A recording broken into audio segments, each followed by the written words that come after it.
भिलगाव हे डोंगराळ भागात वसलेले छोटंसं एक गाव होतं. गावाच्या आजूबाजूला हिरवीगार झाडे, नदी होते.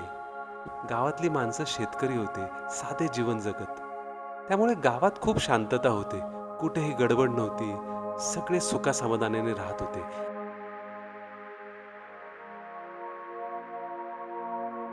गावात एक बंटी नावाचा मुलगा राहत होता.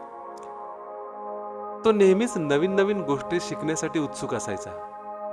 हा मुलगा नवीन गोष्टी जाणून घेण्यासाठी शाळेत जायचा, शाळेत शिकायला जायचा. शाळेमध्ये हा शिक्षकांचा खूप लाडका होता बरं का.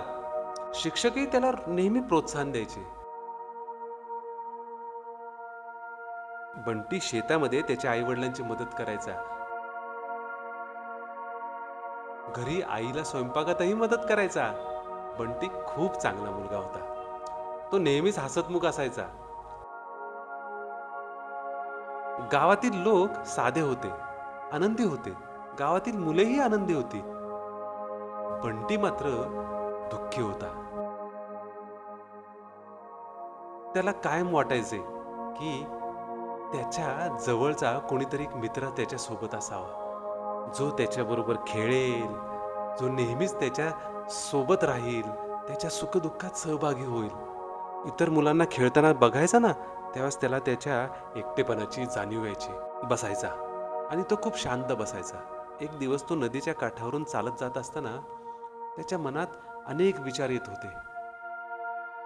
त्याला सारखं असं वाटायचं की मला एक मित्र असावा, जो त्याच्या प्रत्येक क्षणात सहभागी असेल. आणि त्याने डोळे बंद करून एक प्रार्थना केली. त्याने देवाला सांगितलं की मला एक चांगला मित्र दे. पण त्याला काय माहित त्याची इच्छा इतक्या लवकर पूर्ण होईल ते. त्याने डोळे उघडले आणि त्याला एका कुत्र्याचा विव्हळण्याचा आवाज ऐकू आला. बघतो तर काय, एक कुत्रा तिथे बसलेला होता. तो खूपच शांत, घाबरलेला होता आणि जखमी होता. बंटीने त्याला हळूहळू कुरवाळायला सुरुवात केली. तो त्याला त्याच्या घरी घेऊन आला. त्याला औषध पाणी केलं, त्याला खाऊ घातलं आणि त्याच्या जवळच तो रात्री झोपला. सकाळी त्याच्या आईने बंटीला कुत्र्यासोबत बघितले आणि ती चिडलीच. पण बंटीने तिला समजावून सांगितले की तो त्याचा मित्र आहे, त्याचं नाव शेरू आहे. त्याने आईला पटवून सांगितलं की तो आपल्या घरात राहू देत. शेवटी आई तयार झाली.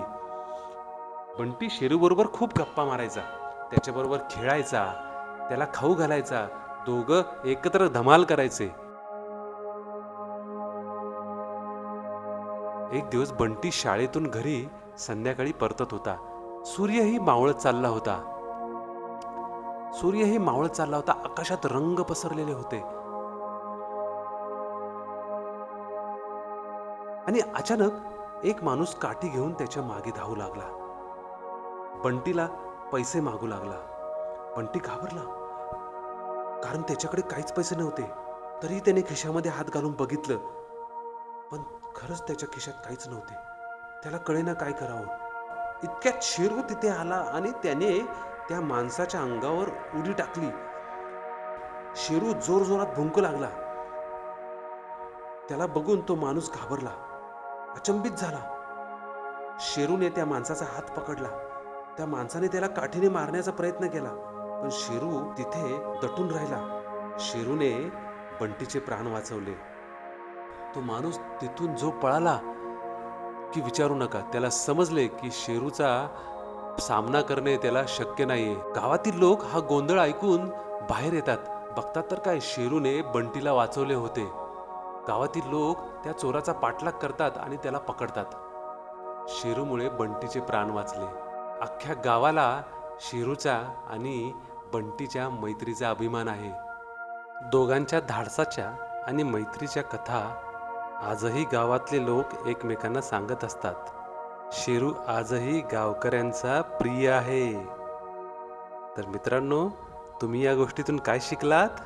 आपण हे शिकलो की मैत्री ही सर्वश्रेष्ठ आहे आणि जो कोणी मैत्रीसाठी काहीही करतो त्याचं नाव या जगात अजरामर होतं.